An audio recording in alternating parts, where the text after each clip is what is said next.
Hello, everybody, and welcome to Electric City Sentai Denzicaster, your weekly walk into the wonderful world of Tokusatsu. I'm your host, Mike, and I'm joined this week by Larissa, Sam, Rob. And this is our third episode looking at Pretty Guardian Sailor Moon. Now, this is our ladies' choice. They have picked this out for us to watch. So very magnanimous of us. we just want to share the wonderfulness. Exactly. We do have Will from Chopsaki Cinema cringing on the love seat behind us. He hates Sailor Moon with a burning passion. Boo! Hey, He's entitled to I have wrong. my reasons. That's fine. I have my reasons. They're bad, probably, but that's fine. So, we just got done watching episodes 5 and 6. But I do actually have a favorite. So there's that. What? Okay, Everyone real always quick, does. who's your favorite? Jibber. Okay. Yay! Yes, good choice. Alright, folks, we just got done watching episodes 5 and 6. I will freely admit that I was grabbing toys for Rob to look at during one of these episodes, so I missed part of it. So, I will let Larissa handle any kind of summary we're going to get out of these couple episodes. So, we have now acquired Jupiter finally, which is great because she's my girl. I love her. And we also had Sailor Mercury going through a bit of an existential crisis in episode 5. And we had Tuxedo Mask doing his thing, which is to show up in the last second, stare at the heroine, and then disappear in a flourish of cape, which is the best characterization of anyone ever. And we had another strange villain show up at the end of one of the episodes, but we have no name yet as of yet. So We have a cat that is failing to cat miserably. pretty bad. Yeah, but anyway, we know who it is because we looked it up. Because we were curious. Because So- from my knowledge of Sailor Moon villains, it could have been like 3 guys. So, what do we think of these couple episodes? What's your impressions off of these two?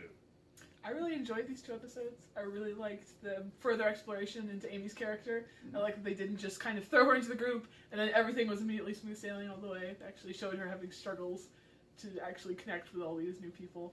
I really enjoyed them. It's maintaining the same kind of feeling throughout, so I'm really enjoying these.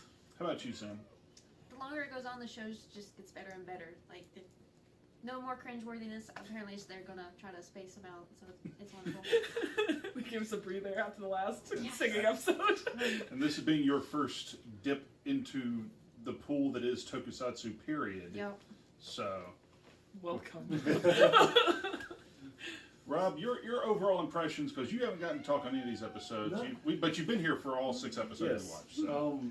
And I'll freely admit I never really watched a lot of the cartoon or read any of the, or excuse me, anime or manga.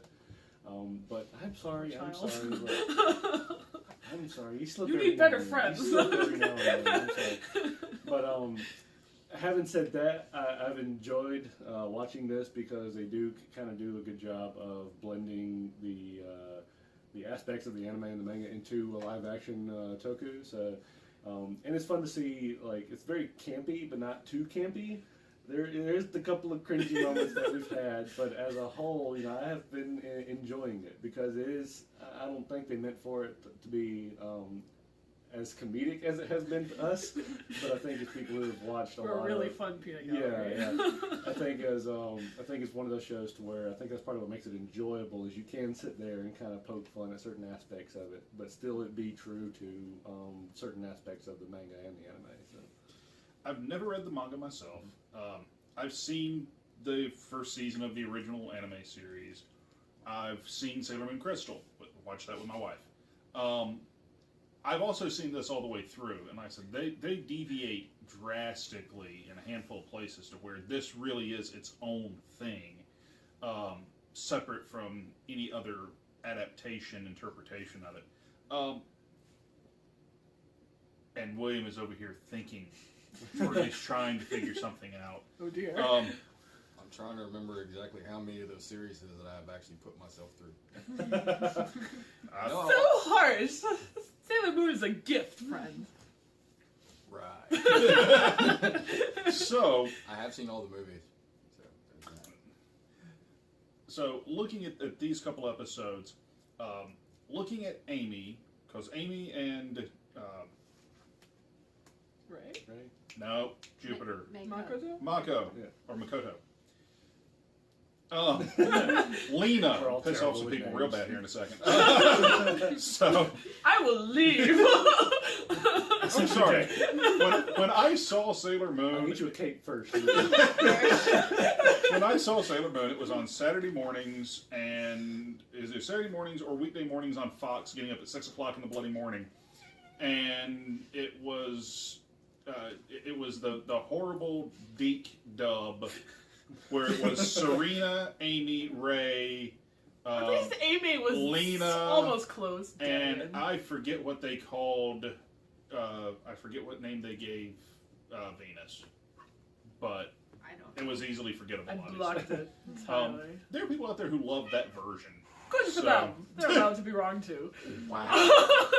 I have opinions on this show. It's okay to love that version when you don't know any better. It's alright. So, I will say this: what you're seeing, you mentioned Amy having to take time to adjust. One of the things I enjoyed about watching this show, like I said, I lost a bet and I had to watch it. But one of the things I actually did enjoy about it was this is made by the same folks that did Super Sentai and Kamen Rider. So there are tropes from those franchises that are going to bleed over into this show. And one of them is the character focus episodes, which you see a lot of early on in Super Sentai seasons, where they'll take an episode and it'll focus in on this one character. Usually it's their introduction episode, and then they'll have a couple later. So expect Jupiter to get a couple more, because that's just the way it works. I really like it. I really enjoy that though, especially in these shows. They have like a big cast of characters. They have like a team. It's really easy to kind of lose the individuality of characters, and so I think it's really neat if you can focus in on one for a bit. So I got to ask, because the one I actually sat through and watched all the way through this go around was the basketball episode. Oh boy! So proof that girls can be creepers too. Yes. Even though apparently they were under some evil spell.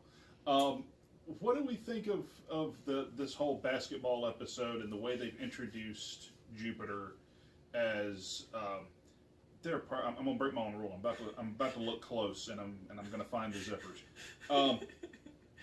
There's no middle school student on the face of God's green earth that's gonna be allowed to have an apartment by themselves. That happens a lot in manga, shoujo manga, a Okay. lot where the girl's moms are gone and she has no relatives, so she's okay living by herself. And I'm like, you're 12. How? Because I don't think they ever show her having a job. I don't know where she's going to find the money for this. But I like that they bring in certain aspects of her, like she does cook, and that's the feminine part of her, if you want to say that. That Triggered. yeah, somebody somewhere. There's probably a guy somewhere going, but I like to cook too. I do too. I like to cook myself, but if you think of the stereotypical feminine traits, that's the one they give her. Well, at the time the show was made, like early 2000s, I guess that aspect of a lot of, I guess the social media crowd hadn't made itself known yet, I guess. So yeah, it's still kind of, I guess, okay to say that at that time from a stereotypical standpoint. So Yeah. I'm not saying it's right. I'm just saying it was 2003 and it's Japan and it's a girl. Yeah. That's That's also what I'm a saying. big part of her character, like in the manga too. It is. So That's sort of her focus. Mm-hmm. Let me ask this: because like I said, I've never read the manga. Would Jupiter in the manga have actually stood there for what apparently was 12 hours waiting on a dude to show up by a fountain? I don't know if it's 12 hours. I know she would have waited for the dude. I just don't know if for that long. that long, yeah. Would she have not eaten the food? Would she have sat there and starved and never sat down and sat through the rain? I'm not sure. She would have Not sure. eventually ate the food. Probably ate the food, yeah. Yeah, she would have eaten it in a huff. She would have gotten angry. That would have been, Show that would have been him. like basically like her version of getting mad. Is just like Stressy. It's like, this is mine now. So, I know, having listened to y'all's last two discussions, a couple of questions I have. So, any improvement or anything of that nature with the music? Because to me, the music actually strikes me in this show. sometimes not in a good way. There's that one song keeps coming back. Oh God. It will never go away. What do you think of C'est La Vie? Same with me. I mean, it definitely becomes very apparent as like the one-hit wonder of the show. I don't know if they ever talk about if Venus has any other like major songs or albums or anything like that. Technically, that's her second album, It's so the she second should album, but theoretically but have I think another it's one. like the one that they're latching onto is like the anthem of the country and everything apparently. So Yeah, I think that's supposed to be like the hit single from her new album, and the name of the album is Venus, and then you have they're not even remotely hiding who she is. But I do like the fact that they are really playing up the idea that they don't know who the princess is. Mm-hmm. So Even Luna doesn't know. Yeah. So. For some reason, I want to say that Luna knew in some of the other interpretations of this story that she knows that it was Usagi and just didn't say anything. But I might not be in the wrong. manga, at least. Not in the manga. No. Mm-mm. I don't know why that's in my head then. That I was thinking that she knew and that she was in on this big plot that Venus is sort of the shadow princess, so to speak, to throw everybody off the trail. So we'll ask this: what stuck out of these couple episodes? Something that you really liked, something you enjoyed out of this pair of episodes? Say Tuxedo Mask again. Can I say that again for as many times as I want? Every time he shows up, it's great. I love the fact that they're still kind of at the antagonistic point. That I just really enjoy them insulting each other. They finally introduced his name. I think episode 5? Yes. It only took me 5 episodes to get his name out there and screw And she it got it up. wrong the first time, too, because she can't read kanji, because she's the best heroine ever. So, I've got to say this, watching this version, that dude is just completely freaking useless. Yes! In- That is Tuxedo Mask, though. In 6 episodes, he's done one thing. He saved her like One. twice. One thing in 6 episodes. He jumped through a portal and saved her and threw her back through it in a couple episodes. But even ago. then, we don't know how we got to that place. Because, like, that whole scene was kind of hilarious to me because, They were in a different dimension. yeah, they're in, well, it's leading up to that, too. Because Mercury pulls out her phone to call Luna, and Luna walks up to her and says, "Okay, transform and make a portal." And she's like, "Okay, yeah, I got it." You know, just this whole thing to her, why didn't you know this to begin with? You know, I understand. So she makes this portal that she apparently knew the whole time she could make. And then when they're in Vaguely this defined powers. subspace, Usagi's in trouble, and then here comes Like Tuxedo Mask. like And like, you did do. he get there through the same portal? Did he like tap her on the shoulder? She turned around and he snuck through. And so Look, a that- distraction! That whole scene is pretty hilarious to me. You're like, well, if they're hurrying to get to this portal, did he make his own portal? Because he not just said, okay, let that one close. We'll make our own here later. So I mean, it's kind of funny when you look at it. So, Tuxedo Mask is useless. But he looks cool. One thing y'all not. I'm surprised nobody has actually said yet. Does it mess with y'all at all that he never uses the rose? I Or have you basically even noticed? take the thing that, because usually in the anime, like, he always throws his rose to like defeat things. But now he's got, I don't know what the thing is that he's been throwing. His cane. Is that his cane? His cane. The cape's been distracting me. I assumed at some point they would bring it out. I don't know Mm. if they will or not. But yeah, they've been focusing. I think most of the takes have been, now do the cape flourish again. It wasn't exactly right.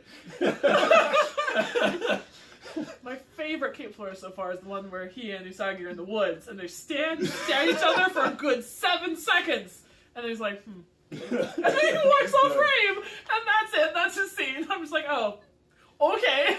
If you're in this for cape flourishes, folks, Oh, man. there's Tuxedo Mask, there's Nephlite, which the poor subtitlers could not make up their mind how they were going to translate it, because half the time it's Nephlite and half the time it's Nephrite. So it's whatever they felt like that day. And then Zoisite has a fairly epic cape. It looks almost like a gossamer type material. Very Elsa-esque. Yeah.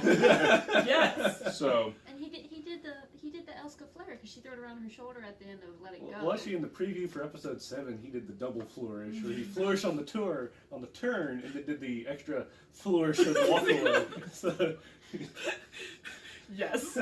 What a great show. Man, costumes are on point.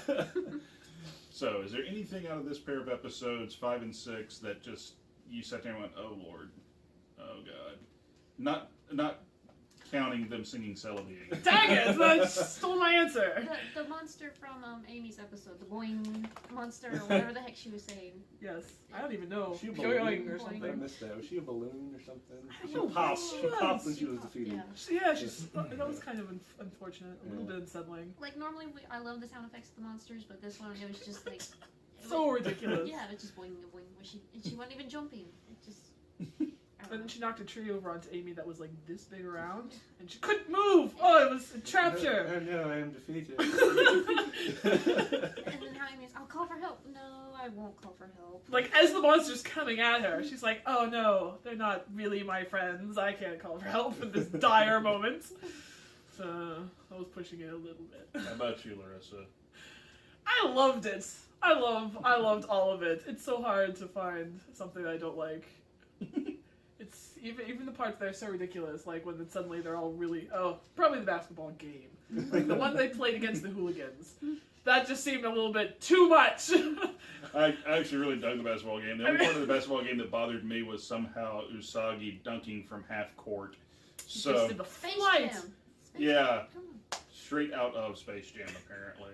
But the outfits were on point. Yeah. Oh, the girls' outfits were great. Suddenly they're all punks. Yeah, the thing that did strike me weird about that was how close Mercury and Mars look in their civilian forms. Because when they put them in those costumes, it was initially hard to tell them apart. Especially now that Mercury's not wearing her glasses Yeah. anymore.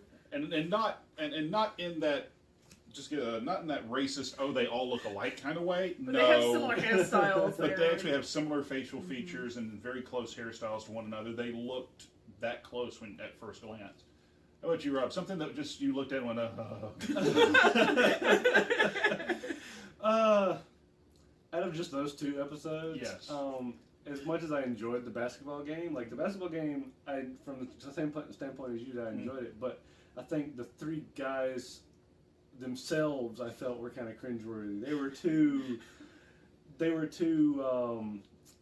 From my standpoint, I guess, Balkan Skullish is the best way I can put it. But like, a little over the top with that. Like as soon as they come on the screen, you're like, okay, here's the bullies for the episode. Let's see how they deal with them. So you could tell from the get go that there were going to be some sort of like, I guess, standoff with the bullies of the episode. Because after they introduced the pretty boy who was the monster of the episode, you definitely knew that okay, they're going to find some way to one up the bullies or some way. So just as soon as they stepped on screen, you know, there was going to be something to do with them. So. I think the only thing that I have found so far that has annoyed me up to this point is I'm a stickler for a certain level of consistency. What? There ain't none here. Continuity. Who needs that? To quote Akiba Ranger, which is another tokusatsu show that we talked about here, you know that consistency is something you can't expect. The thing that to me was, okay, so when Usagi gets her powers, and when Amy gets her powers, the powers and the devices are given to them by Luna. So Mars just randomly has a bracelet that can already turn into her transformation bracelet. Yep. So she apparently had it the entire time, and we know that Luna didn't give it to her because it's a bracelet she already had. Has her name on it. Yeah. Was she then- having like some sort of like backflash vision, and then all of a sudden she like sees Sailor and she's like, "Oh, I can do this now." Well, no, that's Jupiter in this. That Sailor Moon walks up and goes, "You can do this," and takes her by the hand, and so it's like Sailor Moon gives her the transformation. Oh, you're device talking. in Okay, this sorry. episode. I So, understand what you mean. well, no, but they're both of them. I was just like, why is it the plush cat talking to you and giving you your powers? It doesn't. That's the only thing I'm kind of sat there and went, C'est la vie. I knew that crap was coming. I've seen that show before. So It never goes away. no. Although I want to say, and I could be really, really wrong, that supposedly the hit song from her first album is actually supposed to be the opening theme. Oh. So, because I think there's a point in the series where she actually performs it, and it's the actual name of the song is "Shining Sailor Diamond." But anyway, so final thoughts on these two episodes, and what are we looking forward to coming up? Because, folks, we're apparently in on this one. Oh, we're for the long haul. To a 49-episode series plus 2 TV specials. So excited, guys! And a concert. We ain't watching the concert. What? Aw. So, My thoughts, I'm glad that Jupiter's now in the game because she's my favorite, of the Inner Senshi. She's great. I relate very strongly to her because she's the tall one. So, yes! And, of course, I love every scene with Tuxedo Mask in it. I'm excited to see the rest of the bad guys. Excited to see Zoizite in action. I'm excited to see Kunzite show up, hopefully, maybe. So, I'm really excited. okay. How about you, Sam? I have no complaints about this show. It just gets better and better the longer you watch it. They left it on a cliffhanger. The mystery white guy, Zoizite, whatever his name is, with this double flourish. Happy that the team's finally all together.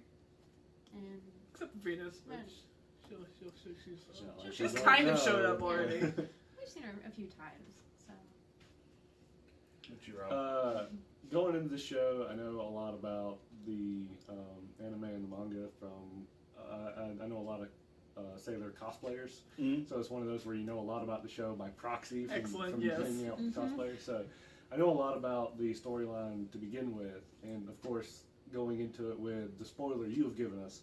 I'm interested to see the turn, if you will. The one where person it that actually deviates does not hard. the one person that does not know the spoiler that I've given is Larissa. Yep. I'll give her the I'm going in choice. blind. I'll give her the choice later if she actually off camera if she wants me to tell her. Oh no, I'm going in You blind. know, okay. These other two actually know the spoiler because that's how Sam got sold on it. I actually told her I can tell you the end of the series, and you will still want to watch it. Yes. And apparently, knowing what is to come actually made her want to watch it Oh, more. boy. It's So- intriguing. Say in my case, you'd have to say, "Hey, Sailor Moon." I'm like, "Yes, sign me up." As for myself, I haven't seen this show in its entirety in quite some time, so I know what's going to come though. So I'm looking forward to their reactions to some stuff that's going to be drastically different I'm than so excited. anything that has ever come before in Sailor Moon or since. Frankly, it's this version of the story, which is basically the first arc, the Negaverse arc, if you want to use that term. Yeah, there's some big changes in this, and I'm looking forward to seeing how they react. I'm also looking forward to Venus joining the team, because then it's actually everybody together. Though I really did dig the way they introduced episode 1 by actually starting with Sailor V, and that's the very first hero you see, because I felt like that was almost a callback to the manga, that Sailor V was the first thing that was created, and then Sailor Moon came afterwards. So I thought that was pretty cool. So. Got that Naruto run down. I think that pretty much wraps us up for this edition of Denzicaster. So look forward to seeing some more Sailor Moon episodes show up down the road. Dead. Yes, apparently #dead. Look forward to that T-shirt coming on the ECS Network store if it's not already there in the near future. Go check out our store, pick up some cool shirts, help us out here on the channel. We would certainly appreciate it. None of that lines anybody's pockets. We all have jobs. So... Yeah, responsible adults. Yes, so it's going to help the network. And check us out on Facebook, facebook.com/Denzicaster.